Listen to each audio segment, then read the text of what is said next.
Hi everyone. Today we're going to study the TIS formula ahead, right? Do you remember the formula? T, that is topic, then I, which is importance, and S, which is the speaker. Okay, so we are going to understand the formula ahead. Yes, he will speak to us now about the ways his company serves us. Okay, if you are feeling friendly toward the service today, look on him. Look on him as a patron saint. And if you're recently been annoyed by your telephone, let him be a spokesman for the defense. Okay? Ladies and gentlemen, the Vice President of New York Telephone Company, Mr. George Wellbaum. Okay? Now, notice how cleverly the introductory speaker gets the audience thinking about the telephone. By asking questions, he excites their curiosity and then indicates that the speaker will answer these questions and any other the audience may have. Okay, I doubt that this introduction was written out or memorized. Even on paper, it sounds controversial and natural. An introduction should never be memorized. An introduction should never be memorized. Okay? Even on paper, it sounds controversial and natural.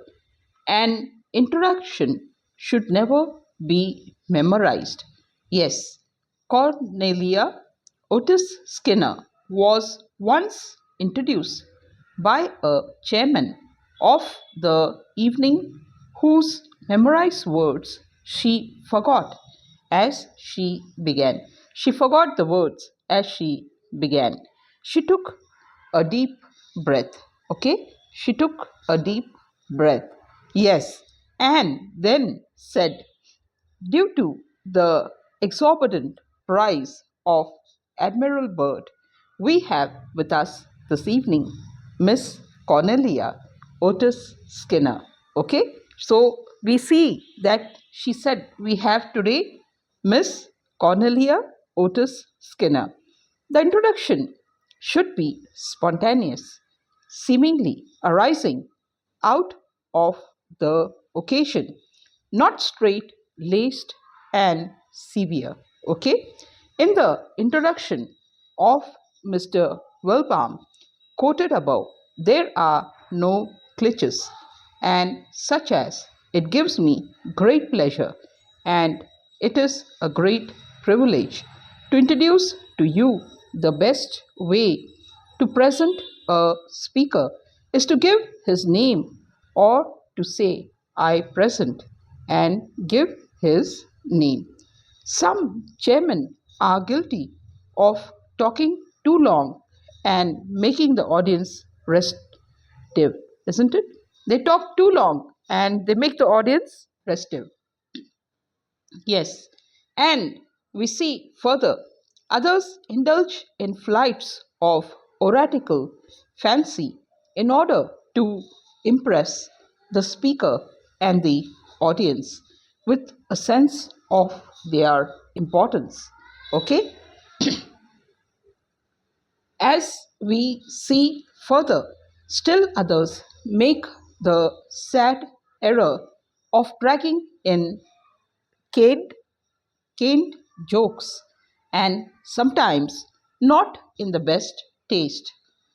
Yes, or of using the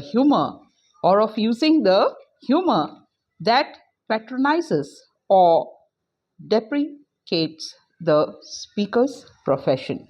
All of these faults should be avoided by the man who is desirous of achieving the purposes of an effective introduction. Here is another example of an introduction that closely follows the TIS formula and yet has an individuality all its own. Note especially the way Edgar I. Shannadig blends the three phases of the formula as he introduces the distinguished science educator and editor Gerald Wendt. Gerald Wendt. Okay. Now, what is the TIS formula? That is topic, introduction, and S stands for speaker. Science today, our speaker's topic, is a serious business. It reminds me of the story of the psychopathic patient who suffered from the hallucination. He suffered from the hallucination and that he had a cat in his insides. Unable to disprove this, yes, the psychiatrist simulated an operation. The psychiatrist simulated an operation, and we see further, yes, and when the man came out of the ether, he was shown a black cat and was told his trouble was over. And he replied, I'm sorry, doctor, but the cat that is bothering me is grey. Isn't that wonderful? Yes. So we should know the topic, the importance, and the speaker, these 3 points. Okay? Take care. This is for today. Love you all and see you soon tomorrow. Till then, bye bye.